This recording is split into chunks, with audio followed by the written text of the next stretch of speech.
အိမ်နောက်ဖေးဆေးဆိုင်တယ်ပါရှင်ကျမအသီးလေးတွေလားကျမလေးဒီမှာခရမ်းကစော့ကားဒီချစ်ပါဦးတသေးလေးတွေပဲကျမအပင်တွေကမကောင်းလို့လားမသိဘူးရှင်သူကမဲ့ကုန်ကြပြီတိလားမဲ့ကုန်တဲ့ဟာလေးတော့မျိုးယူမှာပေါ့ရှင်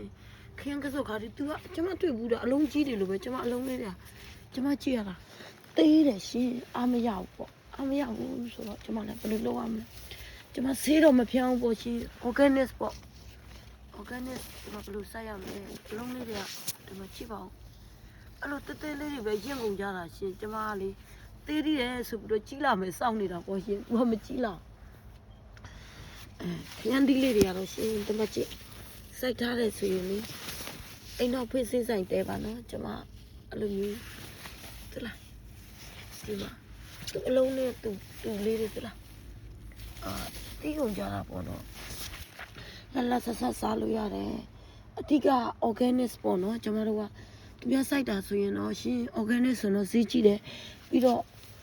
ဟုတ်တယ်မဟုတ်တယ်ဆိုတာတော့မသိကြဘူးပေါ့ရှင်ဒီလားအဲ့ဒါကျမအပင်နေစိုက်ရင်လည်းအဲ့လိုမျိုးပေါင်းနေတင်ပေးရတာပေါ့ဒီလားသူအောက်ကမြစ်တွေကိုနှုတ်ပေးရတာပေါ့ဒါမှလာလေအပင်တွေကလည်းသူတို့လွတ်လပ်ကြီးထွားနိုင်မှာပေါ့ဒီလားချင်းပေါင်းလေးဆိုရင်လည်းဒီနေ့ဆိုဝတ်စားစရာမလိုတော့ဘူးเนาะကျမတို့မြုပ်တီးဆိုလည်းရှင်တီးတာမှလည်းတပင်လုံးမြုပ်တီးပဲပြုတ်ခဲနေအသေးတွေရောအကြီးတွေရောเนาะအကုန်လုံးစပ်ပါတယ်လို့เนาะ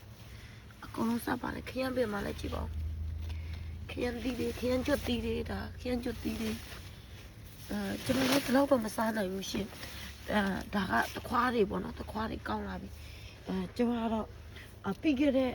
အပတ်ကဆိုရင်ကျမတော်လန်ရေးမှာတားရောင်းပေးတယ်နော်အဝတ်စားတွေရောင်းတာရောဗာလဲ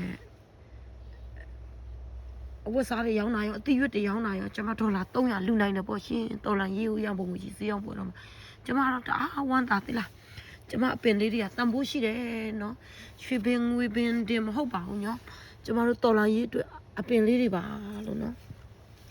အပေးကြပါလို့သလားတကယ်ကျမပြောတာပါတကယ်ကျမဒါရောင်းမတော်လာရေးပေးတာမျိုးမဟုတ်ပါဘူးเนาะကျမတတ်နိုင်တဲ့ရှီကနေရှာတတ်အောင်ပေါ့ကျမတို့ပြောတယ်လို့ပဲကျမတို့ကเนาะဒီမှာအပင်မန်းယုံပဲပင်မန်းတာပေါ့အဆက်ရှာရတာတော့ပင်မန်းတာပေါ့မြန်မာပြည်ကလူတွေကလေအသက်ပေးပြီးတော့เนาะဒီစစ်အာဏာရှင်ပြုတ်ကျဖို့ကိုတိုက်နေကြတာပါလို့ကျမတို့တနိုင်ငံလုံးเนาะတနိုင်ငံလုံးအတိုင်းအတာနဲ့တိုင်းရင်းသားပေါင်းစုံလူမျိုးပေါင်းစုံတနိုင်ငံလုံးအတိုင်းအတာနဲ့လွတ်မြောက်ချင်တယ်ဆိုရင်ပေါ့ရှင်အဲ့ဒါဆိုတော့ကျမတို့တော်လိုင်းကြီးကိုလေမဖြစ်မနေပေါ့နော်နီးမျိုးစုံနဲ့ကျမတို့ကုညီရပါမယ်လို့ပြပရောက်တဲ့လူတွေကျမခရမ်းကျင်ဒီလေးတွေဆိုလဲဒါအကုန်လုံးကိုင်းနေပေါ့ရှင်သူကလည်းတသေးလေးတွေနော်ဒါတွေကလေဝယ်စားရင်လည်းစီးကြည့်တယ်ပြီးအခုပြောသလိုပဲ organic ရနိုင်ဖို့ဆိုတာကိုစိုက်မှပို့သေးကြတာပေါ့နော်ကျမအဲ့ဒါကြောင့်ဒီတစ်ပတ်ဈေးရောင်းပွဲတော်လာတယ်ဆိုရင်လည်းလာအားပေးကြပါဦးလို့ဈေးရောင်းပွဲတော်မှာလည်းလာအားပေးကြတာကြည့်တာကျမဘူးပင်တွေကတော့ဒီတစ်ခါဈေးရောင်းရင်တော့ဈေးရောင်းပွဲတော်မှာဆိုရင်တော့ကျမဘူးတွေရောင်းနိုင်တော့မယ်အခုဘူးကင်းတွေလိုက်ကုန်မရှင်းသီလားဘူးကင်းတွေလိုက်တဲ့ဆိုရင်တော့ तू ကတီးတော့မှာပေါ့သီလားမကြခင်တီးကုန်တော့မှာပေါ့ဘူးပင်လည်းတော်တော်ကြီးတော့ကောင်းသွားပြီပေါ့အဲ့ဒါဆိုကျမနောက်တစ်ခါဈေးရောင်းပွဲတော်ဆိုရင်အတိနာနေပိုရောင်းနိုင်မယ်ချင်းမောင်တွေကတော့ဈေးတော်တယ်နော်အခင်းကြီးတွေလှုပ်ထားကြတော့လေအဲ့ဒီလိုမျိုးတွေမှာဝယ်ချပေါ့ရှင်ဝယ်ပြီးရင်စုထားပေါ့စုထားတဲ့ခါကျရင်တော့စနိုးချိန်ကျရင်တော့ကျမတို့ဒီအသိဉာဏ်တွေကမရတော့ဘူးပေါ့အဲ့ဒီခါကျရင်တော့ဆေးဖြစ်ပါတယ်နော်ဒါကတော့ကျမချမ်းပါလို့နော်ကျမကတော့ဒီချံကိုနေ့တိုင်းချွားတာပေါ့ရှင်ကျမကြည့်ကျမမြင်းခွာရွက်တွေလည်းအဲ့လိုမျိုးတွေရှိပါတယ်နော်မြင်းခွာရွက်တွေလည်းဒါပေမဲ့ကျမကတော့မနှုတ်ဘူးရှင်ခြံထဲမှာတော့အစုံရှိတယ်ဒါတော့ဖဲပဲဒီပြန်ဟိုမှာပွားပဲမယုတ်သေးတွေလည်းနည်းနည်းလေးရင့်အောင်လို့ပေါ့နော်မာထားတဲ့ညီမတွေရင်နည်းနည်းလေးရင့်မှာပဲခုပြီးတော့မယ်ဒီတစ်ခါကျမဟွာလုပ်တယ်ဆိုတော့စပြစ်တီးရတော့လေကျမအမဲမစားဘူးကျမအုတ်ချက်ပင်နော်ဒီမှာကျမစူးပုတ်ပင်လေးဆိုလဲအဲ့လိုပဲကျမခူးစားပါလေရှင်အနံ့လေးရရင်ပြီးရောပေါ့ကျမခရမ်းကျင်သီးတွေသလားကျမခရမ်းကျင်သီးတွေအပြုတ်ကိုကြည့်လိုက်5-6လုံးဒီမှာကြည့်လိုက်ကန်လို့တော့မနိုင်ဘူးအကိုင်းနေလဲကြိုးကြကုန်ပြီဒါလေအမှန်ပြောပြတာနော်ဒီခရမ်းညင်တွေကလေဘလောက်ဈေးကြီးတယ်ဆိုတော့ကိုင်းခရမ်းညင်တွေကျမတစ်လုံးဝယ်တာတော့3ကျပ်ကျော်တယ်သူကလေ199လောက်ရှိတယ်နော်တပေါင်ကိုလေသိလား ဒါကျမတို့အဲ့ organic မဟုတ်ဘူးเนาะဒါကျမစိုက်ပြရတယ် organic တွေကျမဒီရုံးပရိတွေချင်းပေါင်တွေဆိုရင်လည်းကျမဒီနှစ်ဆိုရင်လေဒါဖြစ်ဖြစ်ချင်းဟွာလောက်ထားမှာပေါ့နော်ရုံးပရိဆိုနေ့တိုင်းခူးတယ်နော်ရုံးပရိခူးတိုင်းလဲခူးတဲ့အသီးကိုပေါ့နော်အကိုင်းလေးဖြတ်ပေးလိုက်ပေါ့ရှင်အဲ့ဒါကြောင့်ရုပ်ပင်လေးဆိုလဲကျမရှိမှာတော့ညွန့်နေတာပေါ့ရှင်ကျမလည်းကြွချားဝင်ပြီးတော့ကြွားတာပေါ့ကြွားတာဒီကိုနော်ဒါကျမတို့ဒီလောက်တယောက်အားဆိုင်ပါတယ်လို့မြန်မာပြည်ကလူတွေမြန်မာပြည်ကတော်လိုင်းကြီးလုံနေတဲ့လူတွေနော်ပါစင်နယ်အရာတူးချင်းတယောက်ချင်းနေကုညီတောင်းတာရှိပါတယ်နော်ကျမလုံးဝမပေးပါဘူးကျမတို့တူးတယောက်တည်းလွတ်မြောက်လို့မရပါဘူးနော်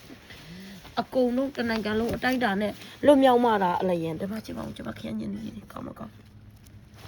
တနိုင်ငံလုံးအတိုင်းတာနဲ့လွတ်မြောက်မှတာလေကျမတို့အားလုံးလွတ်မြောက်မှာပါလို့တူးတယောက်တည်းလွတ်မြောက်လို့မရပါဘူးတူးတယောက်တည်းဒါကြောင့်မို့ဟိုဘယ်လိုပြောမလဲဒုက္ခရောက်ကြတာသိတယ်မြန်မာပြည်မှာနေတဲ့လူတွေအကုန်လုံးလေကိုချင်းစားတဲ့ယုံကြပါလို့ကိုသိလားကျမတို့ကိုယ်တိုင်လဲနော်ကျမတို့မိသားစုတွေကိုယ်တိုင်လဲအသက်တွေပေါ့နော်ကျမတို့အမေအိုတွေအဖို့ဗကြီးတွေနော်အခုချိန်ထိနော်အိမ်နဲ့ယာနဲ့မနေရပါဘူးတော်လည်းကြီးစတင်ကြတဲ့ကပြေးနေလွှမ်းနေရပါတယ်ဒါတွေကကျမတို့အညာမှာဆိုတော့အခုမှပေါ်ရှင်းတိုင်းရင်းသားဒေသမှာဆိုတော့အမြဲတမ်းဖြစ်ခဲ့တဲ့အားတွေပါဒါကျမကမွန်းကျင်ပင်လေးတွေဒါကြောင့်မို့နော်ဒီတစ်ခါတော့ကျမတို့အကုန်လုံးလက်သွဲညီနဲ့နော်ဘလို့ပဲဖြစ်ပေါ့ပြီးဆုံးတဲ့ထီအောင်နော်ဒါဂျူးမြက်တွေပါနော်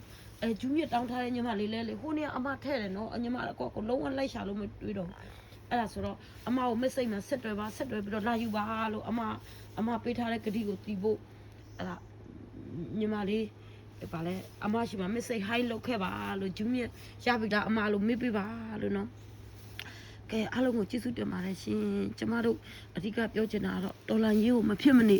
ကူညီကြပါဝိုင်းဝန်းကြပါလို့နိုင်တဲ့ရှင်အဲ့ဒီမှာမကောင်းတဲ့လူတွေလည်းပါတာပေါ့ရှင်ကောင်းတဲ့လူတွေလည်းပါတာပေါ့လူဆိုတာကတော့ဒီလိုပဲကျမတို့မကောင်းတဲ့လူတွေကတော့သူ့ဟာနဲ့သူ့ပေါ့ရှင်သူဆက်သူခင်းသွားမှာပေါ့သိလားအဲ့ဒါတွေကိုကြည့်ပြီးတော့လည်းစိတ်ပြည့်နေလို့မရဘူးဟိုပြောစရာရှိတာပြောပြီးတော့တော်လန်ကြီးကိုစစ်ကြပါလို့ကျမကတော့တိုက်တွန်းပါတယ်ရှင်သိလားမကူညီရသေးတဲ့လူတွေလည်းပတ်စံမတတ်နိုင်ဘူးဆိုရင်လည်းကျမတို့ရောင်းတာတွေပြုတာတွေလာကူညီတာလဲဒါတော်လန်ကြီးကိုကူညီတာပဲနော်တော်လာရေးကိုကူညီတာပါပဲလို့အဲ့ဒါအားလုံးကိုကျေးဇူးတင်ပါတယ်လို့ကျမကတော့ဒါလုပ်ပြီးရင်တော့ကျမချက်ပြုတ်ဖို့ကလေးတွေစားဖို့ချက်ပြုတ်ပေါ့ရှင်အဲ့ဒါပြီးရင်တော့အလုပ်သွားဖို့ပြင်ဆင်ပေါ့အဲ့ဒါကြောင့်မို့တန်လောက်တွေကတော့ကျမဟိုဗာလဲနောက်မှပဲနော်အဲ့ဒါအကူညီတောင်းတဲ့လူတွေလည်းနားလည်ပေးပါလို့ကျမမကူညီပါဘူးလို့ပတ်စံနေအရာကိုလေကျမတော်လန်ရေးကိုဟိုနိုင်တလောက်အားဆိုင်ပါအောင်မယ်လို့ကျမတို့လည်းအလုပ်ကိုအသက်ကြီးလာတော့တလောက်မလုပ်နိုင်တော့ဘူးရှင်နိုင်40လောက်တော့အမေရိကန်မှာနေတဲ့လူတိုင်းနော်သိပါတယ်နိုင်40လောက်တဲ့ပတ်စံကိုဘယ်လို management လုပ်ပြီးတော့ဘယ်လိုရပ်တည်ရတယ်ဆိုတာကဲအားလုံးကိုကျေးဇူးတင်ပါတယ်ရှင်အဲ့ဒါဗာလဲဒီတစ်ခါຫນွေဦးတော်လာရေးရံပုံငွေစီးအောင်ပွဲတော်ကြရင်လဲလာအားပေးကြပါဦးလို့အခုလာအားပေးတယ်လို့ပဲသိလားအားလုံးကိုကျေးဇူးတင်ပါတယ်ရှင်